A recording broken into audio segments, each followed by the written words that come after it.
Crystal field theory जो है ये क्या बात करती है? तो सबसे पहले दी किसने? This crystal field theory was given by H Bethe and van Vleck Orgel. इन्होंने इस क्रिस्टल फील्ड थ्योरी को दिया। ये थ्योरी लिगेंड को लिगेंड नहीं मान के पॉइंट चार्ज कहती है कि लिगेंड की जगह इन्होंने क्या वर्ड यूज किया? Point charge. If ligands are anion and if the ligands are neutral molecule, then they are termed as dipole. तो dipole and point charge. Point charge के बारे में बात करते हैं ये कि ligand is a point charge. अब as we know कि ये जो हमारा d subshell होता है that will include 5 d orbitals like this: dxy, dyz, dxz, dx square minus y square and dz square.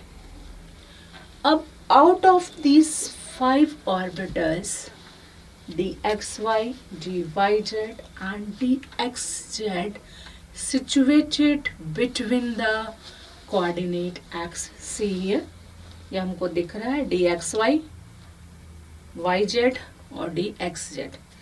They are situated in between the axes ना, axes पर नहीं है ये।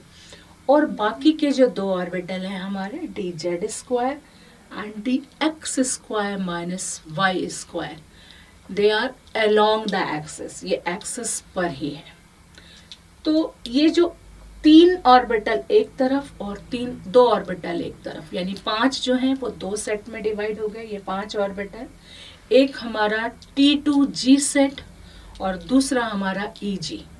T2G means dxy, dyz, dxz, mean in between the axis, and EG orbitals are those, they are situated along the axis like dz square and dx square minus y square, जैसा कि यहाँ पर दिख रहा है। अब when the ligand approaches toward this d orbital, that will increases the energy of d orbital. अब depend करता है कि कैसे लिगेंड अप्रोच करता है उसकी तरफ, और एनर्जी क्यों बढ़ रही है या कम हो रही है, कम भी होती है। तो d orbital contains electron and ligands also have electrons. So because of electron repulsion, energy